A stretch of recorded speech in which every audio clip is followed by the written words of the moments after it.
ACL tier की MRI कैसे पढ़ सकते हैं? कन्फ्यूजन होता है ना, पार्शियल टीयर है, कंप्लीट टीयर है। हमारे इंडिया के अंदर आधे लोग लिख के नहीं देते ढंग से, कंप्लीट आया नहीं है।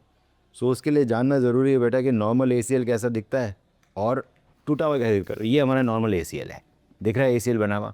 सो ये फीमर दिख रहा है, ये टिबिया दिख रहा है, ये आपको ACL दिख रहा है। अब ACL क्या होता है? एक लिगामेंट होता है जो ऊपर वाली हड्डी फीमर और टिबिया को जोड़ता है। सो ये इसका ओरिएंटेशन है इस तरह से रहता है, ऊपर की तरफ। ऊपर हड्डी है ना, तो ऐसे ही रहेगा।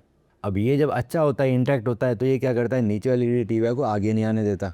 समझ गए ना?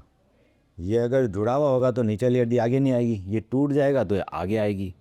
सो हमें 2-3 चीज़ें देखनी होती है हमारे के अंदर।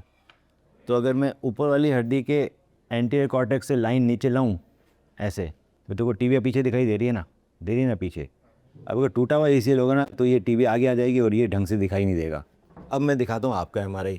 ये आपका MRI बेटा। तो यहाँ पर इधर मुझे ACL दिखना चाहिए था, देख कहाँ दिख रहा है ACL?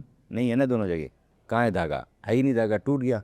दूसरा ये जब धागा टूटा तो मेरे को थोड़ा थोड़ा देख फाइबर दिख रहे हैं ना, सफ़ेद सफ़ेद से हॉरिजॉन्टल हो गए, ऐसे लेट गए। और अगर मैं ऊपर वाले हड्डी फीमर से नीचे लाइन ड्रॉप करूँ, देख टिबिया तेरी आगे दिखाई दे रही, तेरी आगे। तो इसको क्या बोलते हैं? Anterior translation of tibia. कि मुझे एंटीरियर ट्रांसलेशन ऑफ टिबिया भी दिख रहा है और मुझे ACL भी नहीं दिख रहा। जहाँ मुझे PCL ठीक दिख रहा है, PCL दिख रहा है, ये ऊपर वाला ऐसा ही काला ACL दिखना चाहिए था बेटा यहाँ पे। तो यहाँ ACL है ही नहीं। तो आपकी रिपोर्ट में लिखा हुआ है ACL स्ट्रेन, जो कि बिल्कुल गलत है। ये कंप्लीट टीयर है। अब ACL के साथ साथ आपका एक और लिगामेंट टूटा है जिसका नाम है ALL, एंटीरियर लेटरल लिगामेंट। वो यहाँ।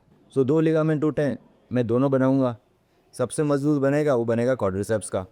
जल्दी ठीक करने के लिए हम इंटरनल ब्रेस लगाएंगे ताकि हम पैदल से चल पाएँ, ब्रेस की ज़रूरत ना पड़े, ना वॉकर ना कुछ। इसमें 3 महीने में रनिंग आ जाएगी। इसके रीटीयर रेट सबसे कम है क्वाड्रिसेप्स के।